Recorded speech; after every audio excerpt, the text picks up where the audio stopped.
Alhamdulillahi Rabbil Alamin. Wassalatu wassalamu ala al-mab'uthi rahmatan lil alamin.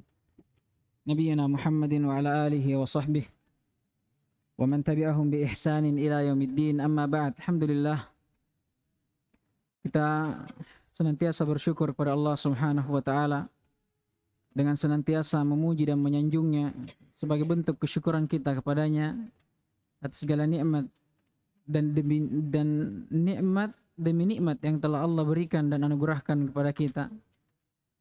Dan sebelum kita masuk insyaallah taala, sedikit kita saling menasihati untuk sebagai bentuk saling perhatian kita di antara seorang muslim, karena Nabi alaihi salatu wasallam bersabda, al-muslim wal muslim kal bunyan yashuddu ba'daha ba'dha. Seorang muslim dengan muslim yang lainnya itu seperti satu bangunan yang utuh, di mana bangunan yang utuh itu yashuddu ba'duhu ba'dha, sebahagiannya menguatkan yang lainnya, sebagaimana pondasi itu menguatkan tembok dan tiang-tiangnya, begitu pula muslim dengan muslim yang lainnya, dia itu saling menguatkan dan saling menasihati, karena itu hak dari mereka. Kata Nabi alaihi salatu wassalam, hakul muslim alal muslim sittun, di sebagian riwayat khamsun, dan di antara dari hak itu ada 6, di sebagian riwayat 5. Di antara hak itu apa? Idza stansahaka fansahhu, kalau kalian dimintai nasihat maka nasihatilah mereka. Kata Allah Subhanahu wa taala, apalagi kata Allah Subhanahu wa taala, fadzakir fa inna dzikra tanfa'ul mu'minin, maka saling memberikanlah kalian peringatan, karena sungguh saling memberikan peringatan itu bermanfaat bagi orang-orang yang beriman. Kebalikannya, kalau ada orang yang tidak bermanfaat lagi nasihat kepadanya, dia nasihati tidak mau mendengar. Apa toh engkau baru pokok, saya lama maka belajar dari kecil ke saya mondok, apa toh engkau. Nah, ini orang-orang begini kata Allah, yaitu orang-orang yang tidak memiliki iman dalam hatinya, atau tidak sempurna keimanan dalam hatinya. Dia nasihati ketawa, dia nasihati main-main saja, tidak perhatian. Ini orang-orang yang tidak sempurna keimanannya. Karena orang yang beriman kata Allah, tanfa adzikir kepada mereka, peringatan itu akan bermanfaat bagi mereka. Dan kata Allah Subhanahu wa taala, wal asri innal insana lafi khusr illa alladhina amanu wa amilus salihati wa tawasaw wa tawasaw bil haqqi wa tawasaw bis sabri. Kata Allah, wal asr, demi masa, innal insana lafi khusr, sungguh manusia seluruhnya tanpa terkecuali, lafi khusr, lam taukid, betul-betul pasti itu berada dalam kerugian, illa, dikecualikan dari mereka 4 golongan. Alladzina amanu, yang beriman, wa amilus salihat, beramal saleh. Syahidnya yang ketiga ini, wa tawasaw, saling menasihati, saling mewasiatkan di dalam apa? Bis sabri, wa tawasaw bil haqqi wa tawasaw bis sabri, dalam kebenaran dan kesabaran. Dan yang saya ingin ingatkan ikhwas sekalian tentang kesyukuran. Syukur ini kalimat yang ringkas, ibadah yang mulia tapi ringan untuk dilakukan. Hanya saja banyak dari kita itu, wallahu alam, berat sekali untuk melakukannya. Berat sekali untuk melakukannya. Bersyukur ikhwas sekalian, kata para ulama, dia punya 3 rukun. Yang pertama, meyakini bahwa nikmat yang kita syukuri datangnya dari Allah Subhanahu wa taala. Kata Allah Subhanahu wa taala, wa ma bikum min ni'matin faminallah. Wa ma mausulah, dalam ilmu usul yufidul umum, dan apa saja, apapun bentuknya, bikum, yang sampai kepada kalian, min ni'matin, berupa nikmat, nakirah fi siyaqil itsbat, umum juga atau mutlak, maknanya apa saja nikmat yang datang kepada kalian, faminallah, maka datangnya dari Allah. Yang kedua, senantiasa kita menyebut nikmat itu, seraya bersyukur kepada Allah dan membasahi lisan kita dengan menyebut namanya. Sebagaimana dalam firman Allah SWT, wa amma bi ni'mati rabbika hadits. Adapun atas nikmat Rabbmu maka hadits, ceritakanlah, sebutkan nikmat itu. Sebagian ahlu tafsir mengatakan fahadits di sini yaitu banyak kita berzikir kepada Allah sebagai bentuk kesyukuran kita kepadanya. Dan yang terakhir, beramal dengannya, dan ini yang paling banyak kita jatuh di dalamnya. Saya yakin antum para santri, kita para santri semuanya, untuk 2 poin yang pertama mungkin kita paham dan kita bisa amalkan. Mungkin tidak ada di antara kita yang meyakini nikmat itu dari kuburan, dari orang soleh, dari wali. Mungkin tidak ada dari kita yang memahami itu. Dan mungkin juga sedikit dari kita yang tidak bisa mengucapkan alhamdulillah. Kebanyakan dari kita alhamdulillah setiap ada nikmat kita bersyukur kepada Allah dengan menyebutnya alhamdulillah. Tapi yang ketiga ini ikhwah, banyak dari kita yang jatuh di dalamnya. Mengaku bersyukur, mengaku nikmat dari Allah, mengucapkan alhamdulillah, tapi raga kita ini tidak bisa mengimplementasikannya. Ada orang alhamdulillah saya bisa sehat hari ini.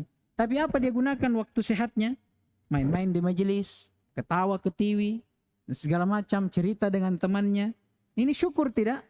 Lah, bukan kesyukuran ini. Dan kata Allah, manusia itu hanya ada 2 golongan mereka dalam menghadapi nikmat Allah.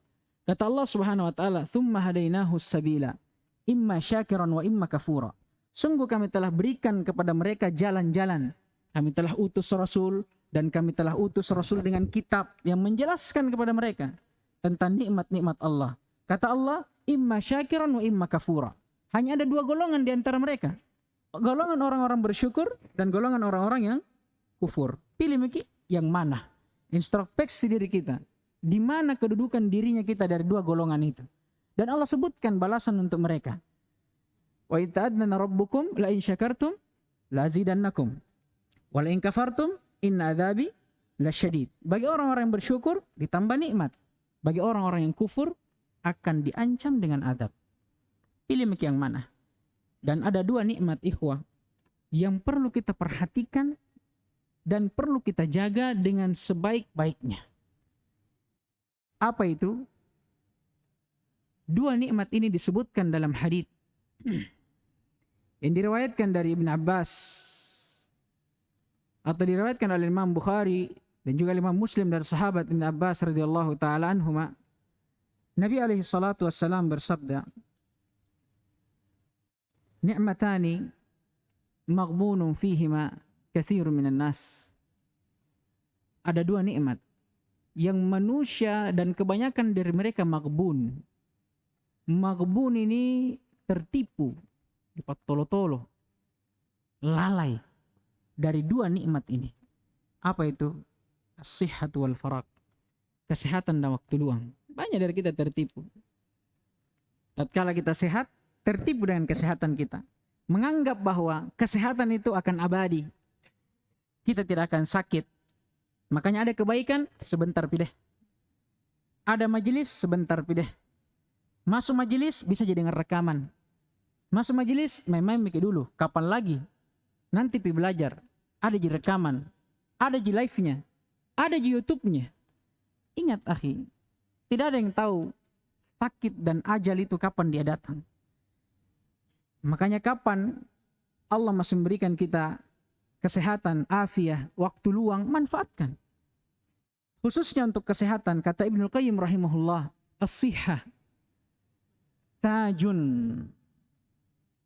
la yaraha illa al-marid. Kesehatan itu adalah mahkota yang tidak bisa dilihat kecuali oleh orang-orang sakit. Paham itu? Kesehatan itu mahkota, nikmat, bahkan nikmat yang amat agung. Karena dengannya lah itu menyebabkan manusia bisa melakukan banyak hal. Dia adalah nikmat yang agung, tapi sayangnya tidak semua orang bisa memandang kesehatan ini berupa nikmat. Karena banyak yang lalai, banyak yang bermaksiat dengan kesehatannya, banyak yang melalaikan kewajiban dengan kesehatannya, banyak yang melalaikan dari pahala dan amal saleh dengan kesehatannya. Lalai. Makanya dikatakan bersamaan dia adalah nikmat, Tidak ada yang bisa melihatnya kecuali orang sakit. Sakit pergi, baru menyesal. Andaikan dulu saya, waktu saya sakit atau saya sehat, saya melakukan ini. Andaikan dan andaikan. Kalau antum berandai-andai, di hari yang tidak akan berlaku lagi perandaian, maka tidak ada gunanya. Maka manfaatkan. Dalam hadits yang lainnya, Nabi SAW bersabda dalam menasihati seorang pemuda, kata beliau, iqtanim khamsan qabla khamsin. Manfaatkan 5 hal sebelum datangnya 5 hal. Yang pertama, kata beliau, syababaka qabla haramik. Masa mudamu sebelum datang masa tua. Wasihataka qabla saqamik. Masa sehatmu sebelum datang masa sakit. Wa ghinaka qabla faqrik. Masa di mana engkau memiliki kekayaan sebelum datangnya kemiskinan. Wa faraghaka qabla syughlik. Dan waktu luang sebelum datang waktu sibukmu. Wa hayataka qabla mautik. Dan masa hidupmu sebelum datang kematian. 2 syahid yang kita sebutkan disebutkan di dalam. Yang pertama kesehatan sebelum datangnya sakit. Yang kedua waktu luang sebelum datangnya waktu sempit. Manfaatkan. Manfaatkan itu ikhwah. Nah, makanya sempat saya kemarin mengeluh kepada sebagian ikhwah tentang keadaan sebagian santri. Ya itu, kita ngajar, ada santri yang bermain. Bukan apanya, saya itu tidak minta dihormati. Antum juga tidak perlu panggil saya ustadz. Panggil saya dengan nama, silahkan. Tapi minta tolong, hormati sedikit ilmu ini. Ilmu yang antum hormati. Bukan juga karena saya merasa lebih pintar dari kalian. Dalam hadis Zaid bin Thabit, Nabi SAW bersabda, Rubba hamili fiqhin ila man huwa afqah minhu. Terkadang ada orang yang mengajarkan ilmu, dia mengajarkan kepada orang yang lebih paham daripada dia. Bukan saya lebih paham daripada kalian. Kalau ada yang mau gantikan saya di sini, fadhal. Tapi ini dalam bentuk apa? Amanah ilmiah. Allah Subhanahu wa taala memerintahkannya. Wa ta'awanu 'alal birri wat taqwa wa la ta'awanu 'alal itsmi wal 'udwan. Fadzakkir fa inna dzikra tanfa'ul mu'minin. Wal 'asr al-ayah. Perintah dari Allah. Kuntum khairu ummah ukhrijat lin-nas ta'muruna bil ma'ruf wa tanhauna 'anil munkar. Ini perintah dari Allah. Makanya kita saling menasihati. Saya selalu bilang, tegur saya kalau saya salah. Tapi bukan berarti saya tidak bisa menegur antum kalau antum salah. Jangan main-main dalam majelis. Saya tidak punya kuasa di sini untuk keluarkan kalian. Walaupun saya tahu di majelis nahwu dan sharaf banyak yang dikeluarkan. Ya karena itu, jangan main-main. Jangan main-main. Antum tidak tahu bagaimana rasanya jadi donatur yang kasih makan antum gratis itu. Di mana antum makan gratis? Di rumahnya saja antum. Ini rumahnya antum. Orang tuanya antum beli baru bisa makan. Di sini antum gratis bisa makan. Makanya perhatikan itu ikhwan. Saya sebenarnya dari dulu saya mau bilang, kalau ada yang tidak serius belajar, lebih bagus pulang di rumah tidur. Karena buang-buang waktu antum di sini. Itu. Untuk apa antum? Saya juga bukan ulama. Saya cuma mengajarkan seperti antum juga kedudukannya di sini. Untuk apa antum hadir? Kalau antum mau main-main saja. Atau mungkin apa yang saya bahas sudah pernah antum dengar, pulang saja tidur. Itu lebih bagus bagi antum. Buang-buang waktu. Ya kan? Sekali saya tegaskan, antum serius dalam belajar. Antum serius. Saya kalau ada salah, tegur saya. Cara mengajar saya yang tidak bagus, tegur saya. Umar bin Khattab radhiyallahu taala anhu, orang yang paling dia cintai itu orang yang paling selalu mengkritik dia. Disebutkan kenapa? Karena justru orang yang mengkritik itu bentuk dari cinta. Kalau kita sudah ada dalam kerusakan, kebinasaan, tapi dilihat jiki, itu bukan cinta. Itu bukan cinta. Itu sama saja kalau ada orang sudah di tepi jurang, tapi kita dorong sedikit lagi. Cinta ndak itu? Lah. Tapi orang yang cinta kita itu tatkala melihat kita berada di tepi jurang, dia tarik kita. Hati-hati antum. Maka seperti itu. Itu saya sebenarnya yang saya mau titik beratkan di sini. Manfaatkan waktu luang. Apalagi waktu ikhwas kalian. Nggak usah saya ini hafalan Quran saya belum selesai. Antum banyak yang sudah hafid di sini. Tapi sayangnya Al-Quran itu kalau antum hafal tapi tidak tahu antum maknanya. Atau antum tahu maknanya tapi antum tidak amalkan. Amalkan itu. Lihat berapa kali Allah Subhanahu wa taala bersumpah dengan waktu. Berapa waktu yang disebut? Wal asr, jelas. Demi masa. Wal lail. Wan nahar. Banyaknya waktu. Wad duha. Semua Allah sumpah dengan waktu. Menunjukkan apa? Pentingnya waktu itu. Manfaatkan. Jangan tertipu dengan rambutnya antum yang belum putih. Kulitnya antum yang masih kencang. Banyaknya hari ini orang yang memandikan mayat, besoknya dia yang memandikan. Banyaknya orang yang hari ini mengantar jenazah, besok dia yang diantar. Tidak ada yang tahu ajal. Ya, likulli ummatin ajal kata Allah. Fa idza jaa ajaluhum la yastakhiruna sa'atan wala yastaqdimun. Setiap umat punya ajal, ada masa expire-nya. Kalau sudah datang itu ajal, tidak ada. Tidak bisa kita majukan, tidak bisa kita mundurkan. Paham ini? Manfaatkan waktu. Dan kembali saya tegaskan bahwa kita ini sama-sama manusia, derajat kita sama. Kita perlu saling menasihati. Ini nasihat untuk diri saya pribadi. Dan semoga bermanfaat juga untuk antum. Baik, sekarang kita masuk dalam pembahasan. Alhamdulillah masih dalam kitab Umdatul Ahkam karya Imam Abdul Ghani Al-Maqdisi rahimahullah. Masih dalam Kitabus Shalah. Dan kemarin kita sudah masuk dalam bab Al-Mawaqit. Dalam bab Al-Mawaqit. Kita sudah membaca 3 hadits. Hadits yang pertama. Baik. Mana itu?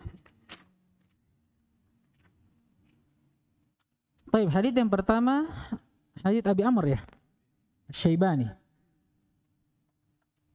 Nama beliau Sa'ad ibn Iyas.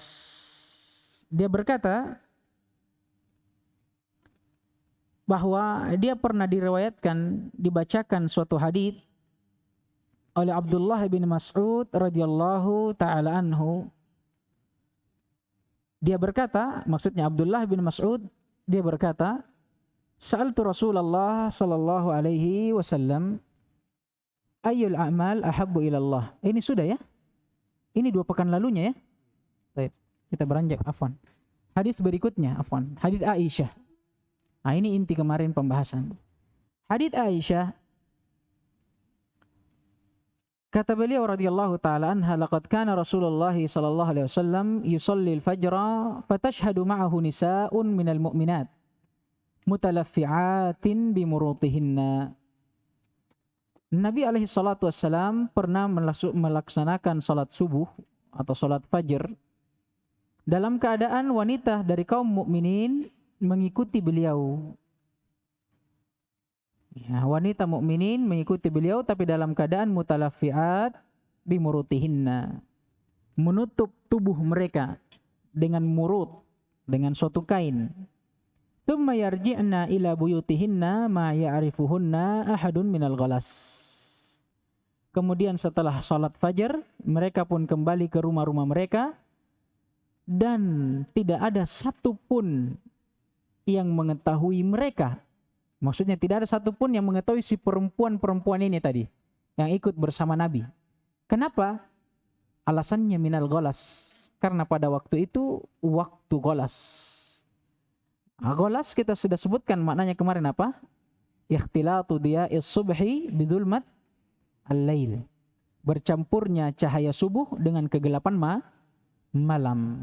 Syahidnya dari hadits ini menyebutkan bahwa awal waktu sholat subuh atau waktu sholat fajar itu jatuh pada waktu ghalas. Waktu tatkala cahaya subuh itu sudah muncul, tapi masih bercampur dengan cahaya atau gelapnya malam. Disebutkan oleh para ulama, awal waktu subuh kapan? Dan ini masalah. Karena kalau kita mengatakan awal waktu subuh munculnya cahaya, cahaya di subuh hari itu ada dua. Ada fajar kadhib, ada shadiq. Fajar kadhib, dia adalah cahaya yang menjulang tinggi ke atas. Ya kan?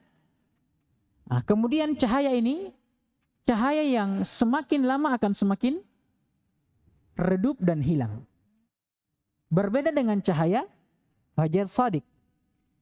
Dari bentuknya dia membentang dari ufuk ke ufuk, timur ke barat, dari tempat terbitnya matahari ke tempat terbenamnya. Dia menyamping begini.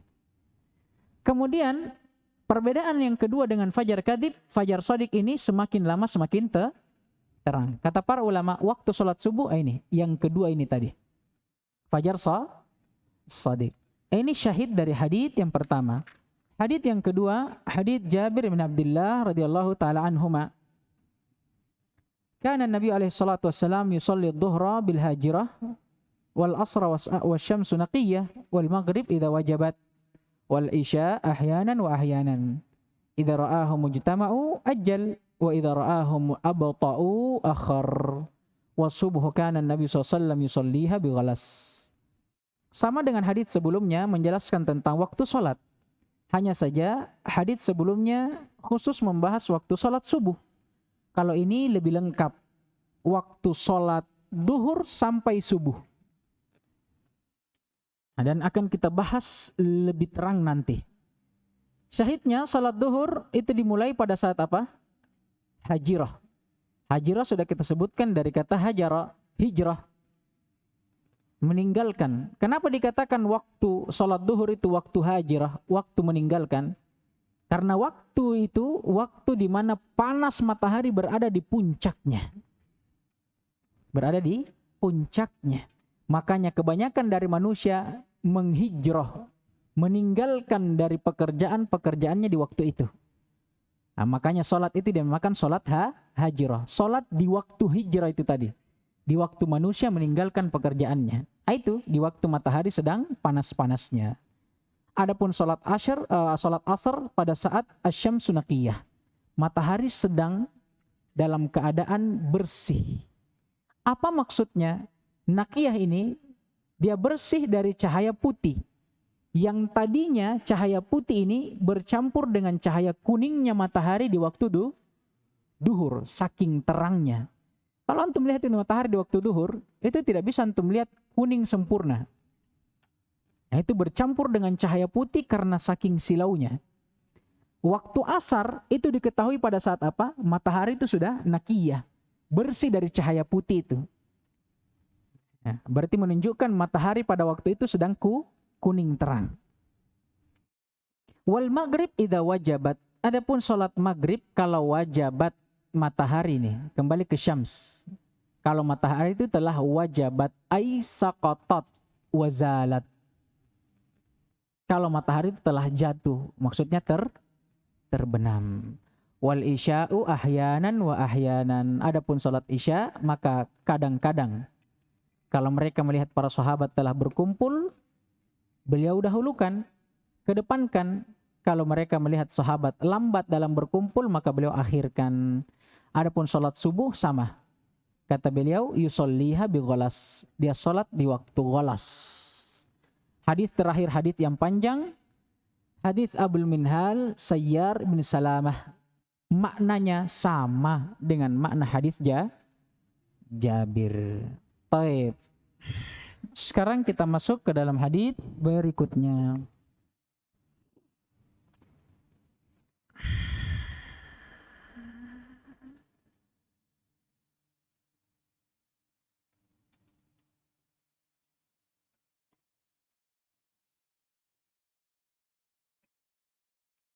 Baik. Qala al-muallif rahimahullah an Ali radhiyallahu ta'ala anhu anna an-nabiy sallallahu alaihi wasallam qala yaumal khandaq mala'allahu quburahum wa buyutahum nara kama syaghaluna anis salatil wusta hatta ghabatis syams. Dari Ali radhiyallahu taala anhu bahwasanya Nabi alaihi salatu wassalam pernah bersabda pada yaum Khandaq, hari Khandaq, hari di mana Nabi alaihi salatu wassalam diperangi oleh kaum musyrikin. Kaum musyrikin yang bersatu, saling bahu-membahu, sepakat untuk memerangi Nabi. Persatuan ini dari kata hizb. Ahzaba, yuhzibu, ihzab. Makanya perang Khandaq ini juga dinamakan perang Ahzab. Dari kesepakatan kaum musyrikin itu tadi. Nah sekarang, kenapa dikatakan Khandaq? Khandaq itu hufrah, galian. Kenapa perang ini dinisbahkan kepada galian itu tadi? Karena pada saat Nabi SAW melaksanakan perang Khandaq ini, para sahabat itu bersepakat untuk menghalangi jalan kaum musyrikin dengan menggali suatu galian yang menghalangi mereka. Mereka menggali ini di bagian timur dan baratnya kota Madinah, sehingga paling tidak bisa menghalangi serangan dan gempuran kaum musyrikin. Dari situlah galian ini dalam bahasa Arab dinamakan Khandaq. Dia galian yang menghalangi seseorang untuk bisa melewatinya. Parit dalam. Itu Khandaq. Dinamakan Ahzab karena apa tadi? Karena bersatunya dan bersekutunya kaum musyrikin. Jadi dari kata hizb, persatuan, persekutuan itu hizb. Kalau Khandaq dari hufrah, galian yang digali oleh Nabi SAW. Syahidnya, di perang Khandaq ini, kaum musyrikin itu saking banyaknya sampai menghalangi Nabi SAW dari sholat asar. Karena kebetulan perang itu di waktu asar, dan perang berkecamuk dalam keadaan waktu sholat asar, maka Nabi tinggalkan sholat asar karena itu tadi. Karena peperangan dengan kaum musyrikin ini tadi. Makanya kata Nabi SAW, mala'allahu quburahum wa buyutahum nara waliyadzubillah. Ini doa, semoga Allah subhanahu wa ta'ala mala'a, memenuhi kuburan-kuburan mereka dan rumah-rumah mereka dengan api. Kama syaghaluna anis salatil wusta, sebagaimana mereka menghalangi kami dari salat wusta. Akan datang penjelasannya, salat wusta yang diinginkan salat asar. Hatta ghabatis syams, sampai matahari terbenam. Wa fi lafdhin li muslimin. Ada ini? Tapi ini hadis nomor baru kayaknya. Enggak. Masih sambung. Adapun dalam lafaz Imam Muslim, syaghaluna anis salatil wusta, salatil asr. Masya Allah. Riwayat yang kedua ini menjelaskan riwayat yang pertama. Mereka, kata Nabi SAW, kaum musyrikin telah menyibukkan kita dari salat wusta. Apa itu salat wusta? Ditafsirkan di sini. Salatil asr. Tsumma sallaha bainal maghribi wal isya. Akhirnya apa? Nabi SAW pun mendirikan salat isya mendirikan salat asar antara maghrib dan Ada ini antum? Ada. Walahu, ini hadis baru tak? Nomor baru kalau antum. Walahu, dan dari dia juga. Dari siapa ini? Dari Ali. An Abdullah bin Mas'udin, dari Abdullah bin Mas'ud radhiyallahu taala anhuma. Qala, beliau berkata, habasal musyrikuna Rasulullah sallallahu alaihi wasallam an salatil asr hatta ihmarratis syamsu aw isfarrat. Kaum musyrikin menghalangi Nabi alaihi salatu wassalam dari salat asar sampai akhirnya matahari itu memerah atau menguning. Di sini disebutkan oleh para ulama, Ibnu Mas'ud syak, ittirab, dia ragu dengan riwayatnya. Apakah Nabi meriwayatkan dengan ihmarrat atau isfarrat? Dan di sini akan datang faidah bagaimana para sahabat itu meriwayatkan hadis sebagaimana detailnya. Kalau dia mengingat ada 2 riwayat dan dia ragu, dia sebutkan kedua-duanya. Dan di sini juga faidah bahwa tidak boleh orang meriwayatkan hadis dengan makna. Kalau memang itu tidak ada udzur. Selama kita bisa meriwayatkan hadis dengan lafadznya, maka kita riwayatkan dengan lafadznya. Ini lihat nih. Andai kata Ibnu Mas'ud dia meriwayatkan dengan makna, tidak perlu dia riwayatkan dengan 2 lafadz ini. Paham ini? Dia sebutkan saya salah satunya karena maknanya ini berdekatan. Tapi karena dia tidak mau riwayatkan secara makna, karena masih ada lafadz yang dia ingat, maka dia riwayatkan dengan lafadznya. Intinya di perang Khandaq, masih bercerita tentang perang Khandaq atau perang Ahzab, disebutkan juga oleh Ibnu Mas'ud bahwa dahulu memang kaum musyrikin itu saking banyaknya, karena mereka bersekutu memerangi Nabi, sampai akhirnya mereka menghalangi Nabi dari salat asar. Faqala Rasulullah sallallahu alaihi wasallam, sampai akhirnya Nabi alaihi salatu wasallam bersabda, "Syaghaluna 'anis salatil wusta, salatil asr." Mereka sungguh telah menghalangi kita dari salat wusta, yaitu salat asar. Mala Allahu ajwafahum wa quburahum nara. Maka semoga Allah Subhanahu wa taala memenuhi mulut-mulut mereka dan kuburan-kuburan mereka dengan api neraka. Waliyadzubillah. Au di sebagian riwayat ini Ibnu Mas'ud ragu juga. Hasyallahu ajwafahum wa quburahum nara. Sama maknanya. Disebutkan oleh ahli lughah mala'a dan hasya, sama. Sama-sama bermakna memenuhi. Hanya saja hasya dia memenuhi sesuatu tapi sedikit demi sedikit. Itu. Sedikit demi sedikit. Kalau mala'a langsung sekaligus. Wa illa maknanya sama. Syahid dari hadits ini, ya, syahid dari hadits ini itu menjelaskan tentang agungnya, besarnya perkara salat asar. Sekaligus menjelaskan kandungan hadits pertama dalam kitabus shalah, babul mawaqit. Menjelaskan tentang agungnya salat di awal waktu. Dari sisi mana? Pertama, Nabi alaihi salatu wassalam sampai mendoakan kaum musyrikin. Semoga Allah membakar kuburan mereka dan rumah-rumah mereka. Hanya karena apa? Mereka menghalangi Nabi alaihi salatu wassalam dari salat asar tepat waktu. Menunjukkan akan apa? Pentingnya salat asar dan pentingnya apa? Salat di awal waktunya. Dari pemahaman hadits. Karena orang yang mengakhirkan salat atau menjadikan sebab seseorang mengakhirkan salat, ini didoakan oleh Nabi laknat dari Allah Subhanahu wa taala.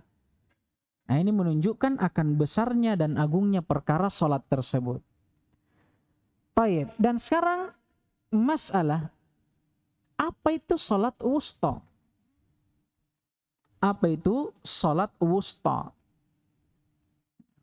Karena salat wusta ini tidak hanya disebutkan keutamaannya dalam hadits, bahkan disebutkan oleh Allah Subhanahu wa taala dalam Al-Qur'an. Apa kata Allah?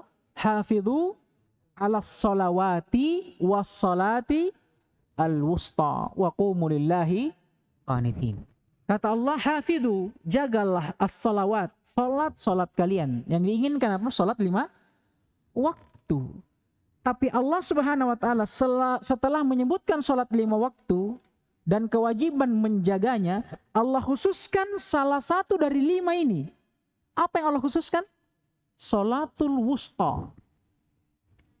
Kalau ada sesuatu yang sudah disebutkan, kemudian disebutkan lagi khusus dia tersendiri, menunjukkan akan apa?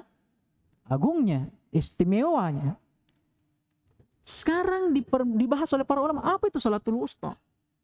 Kalau hadis jelas, datang haditsnya. Maka para ulama berselisih tentang salatul wusta. Sebelum kita masuk dalam perselisihannya, apa itu salatul wusta? Apa itu salat al-wusta? Apa itu wusta secara bahasa? Disebutkan oleh para ulama,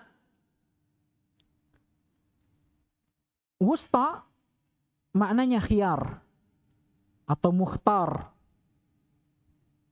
yang dipilih, yang istimewa, yang mulia.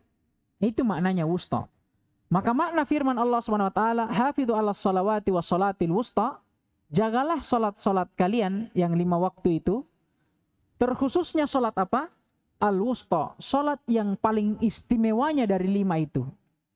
Sekarang berselisih para ulama, apa yang paling istimewa? Duhurkah, asarkah, maghribkah, isya atau subuhkah? Disebutkan perselisihan dalam bab ini, perselisihan yang sangat luas. Sampai Al-Imam Syaukani rahimahullah menyebutkan ada 17 pendapat. Dan Al-Hafidz Ibnu Hajar dia menyebutkan sampai 20 pendapat. Tapi di antara pendapat-pendapat ini tidak ada yang dikuatkan oleh dalil kecuali hanya satu pendapat. Yang diinginkan dengannya salat asar. Jelas dalil yang menunjukkannya riwayat apa ini tadi? Abdullah ibn Mas'ud. Dan juga hadis Ali, tapi riwayat Muslim. Syaghaluna anis salatil wusta, salatil asr. Paham ini? Baik. Ini syahid dari hadis. Baik. Dan di antara faedah juga sebagaimana sudah kita isyaratkan tadi, ya, bahwa tidak bolehnya seorang meriwayatkan hadis dengan makna selama dia masih memiliki lafadznya. Jadi kalau kita hafal hadis dengan lafadznya, tidak bisa kita riwayatkan dengan makna selama kita hafal lafadznya. Nanti boleh kita meriwayatkan dengan makna kalau memang kita tidak hafal lafadznya, tapi ingat dengan syarat. Itu disebutkan dalam ilmu mustalah. Di antara syaratnya tidak boleh merusak makna asalnya. Ya, tidak boleh merusak makna asalnya. Dan juga di sini bolehnya seseorang mendoakan kepada seorang yang zalim dengan azab dan laknat dari Allah Subhanahu wa taala, dan disebutkan oleh para ulama itu adalah sebagai bentuk kisos juga untuk mereka, hukuman kepada mereka karena mereka telah zalim. Ya kita hukum dengan berdoa kepada Allah semoga Allah melaknat mereka. Baik. Dan sebenarnya di sini juga terdapat faedah bolehnya seseorang mengakhirkan salat kalau ada udzur.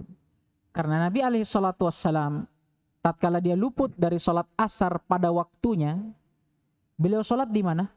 Riwayat Ibnu Mas'ud, antara maghrib dan isya. Itu boleh kalau memang kita lewatkan salat itu karena udzur. Dan sebenarnya disebutkan oleh para ulama bahwa hadits ini itu diturunkan sebelum turunnya syariat salatul khauf. Salatul khauf itu syariat di mana seorang bisa salat dalam keadaan dia takut, ya termasuk dalam peperangan, dia salat sambil berjalan atau sambil apa? Taib, sambil berkuda atau sambil menunggangi tunggangannya. Kalau kita kan mungkin jarang sekarang orang perang pakai kuda. Mungkin pakai mobil tank atau pakai mobil, jelas jangan pakai mobil sendok. Iya. Intinya seperti itu tadi. Sebelum turunnya syariat salat khauf, hadits ini turun. Jadi kata para ulama, ya Nabi alaihi salatu wassalam mungkin menunda salatnya karena perang, itu karena belum turun salat al-khauf. Tapi setelah turun salat khauf tidak boleh lagi seperti ini. Tidak boleh lagi kita tunda, khususnya peperangannya atau karena takut yang semisal dengannya. Tidak boleh lagi kita tunda, melainkan kita sholat tepat waktu kalau bisa, walaupun dalam keadaan apa? Berjalankah atau dalam keadaan berkendara. Ini sholatul khauf ya, dalam keadaan yang seperti ini. Paham gini? Tapi inti dari hadits ini semua ada 3 poin tadi. Pertama, besarnya dan agungnya perkara sholat tepat waktu, khususnya sholat asar, juga sekaligus menjelaskan tentang keagungan sholat asar. Kemudian yang ketiga, boleh seseorang itu mengakhirkan sholat tapi dengan udur syar'i, ditambah syar'i. Karena ada udur, itu bukan syar'i. Kita saja yang udur-udurkan. Paham ini? Udurnya harus diterima oleh syariat. Ada dalil yang membolehkannya. Hadits berikutnya, An Abdullah bin Abbas radhiyallahu taala anhuma qala, a'tama an-nabiy sallallahu alaihi wasallam فخرج عمر فقال أو رضي الله تعالى عنه فقال الصلاة يا رسول الله رقد النساء والصبيان فخرج ورأسه يقطر يقول لولا أن أشق على أمتي أو على الناس لأمرتهم بهذه الصلاة هذه الساعة. Sama ji? Ada yang beda? Langsung la amartuhu bis salati. Baik, enggak apa-apa. Kalau saya di sini bihadhihi as-salah. Kata Abdullah bin Abbas radhiyallahu taala anhuma, a'taman nabi. Nabi alaihi salatu wassalam pernah a'tam. A'tam itu mengakhirkan malam. Mengakhirkan malam. Apa yang diakhirkan di sini? Salat Isya. Diakhirkan sampai masuk pertengahan malam. Fakharaja Umar, sampai akhirnya Umar bin Khattab radhiyallahu taala keluar dan mendatangi Nabi. Faqala as-salah. Nabi, wahai Rasulullah, salat Isya. Dalam keadaan Umar mengira bahwa Nabi itu lupa. Makanya dia datangi Nabi. Nabi, salat. Dalam keadaan apa? Berarti Umar menganggap bahwa Nabi lupa. Sampai Umar mengatakan, raqada an-nisa was-sibyan. Ini sudah terlalu malam. Para wanita dari kaum mukminin dan anak-anak kecil sudah tidur. Maksudnya apa? Kata para ulama, lintidharihi, karena menunggu Nabi alaihi salatu wassalam. Di sini juga akan datang faedah nanti bolehnya seorang anak kecil dan wanita sholat berjamaah. Tapi walaupun asalnya sholat seorang wanita itu lebih bagus di rumahnya. Kata Nabi alaihi salatu wassalam, tatkala ditanya oleh seorang wanita yang ingin mengikuti sholat berjamaah dengan Nabi alaihi salatu wassalam di Masjid Nabawi. Kata Nabi alaihi salatu wassalam, "Salatuki fi baituki afdal min salatuki fi baiti hadza." Jadi atau fi masjidi hadza. Kata Nabi alaihi salatu wassalam, ketahuilah bahwa salatmu fi baitiki, di rumahmu. Di sebagian riwayat fi manziliki, di tempatmu. Maksudnya tempat, apalagi istilahnya kamarnya mungkin, atau tempat khusus salatnya di rumahnya. Itu khairun, itu lebih baik, afdal, lebih mulia daripada apa? Salatnya engkau di masjidku ini. Masjid apa maksudnya Nabi? Nabawi. Tapi bukan berarti kita haramkan untuk mereka. La. Tidak boleh kita haramkan. Begitu pula Ibnu Umar tatkala menegur istri dan anaknya, ditegur balik oleh ayahnya. Tidak boleh kita haramkan bagi wanita. Kalau dia mau pergi, labas. Tapi kita jelaskan bahwa yang lebih afdal untuk dia sholat di rumah. Fakharaja wa ra'suhu yaqtur.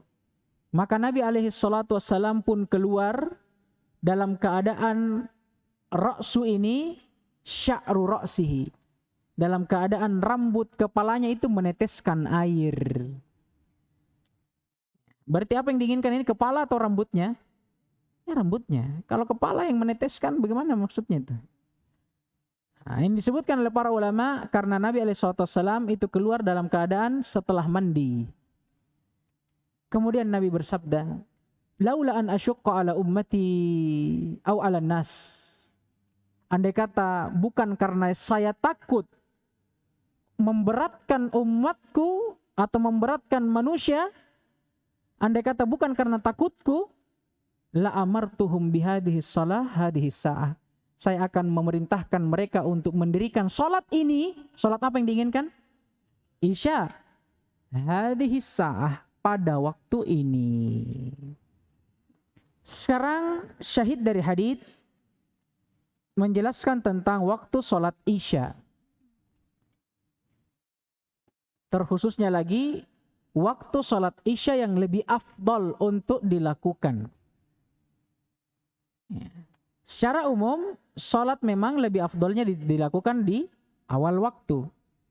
Tapi di dalam beberapa riwayat dan beberapa keadaan, terkadang sholat itu lebih afdal diakhirkan.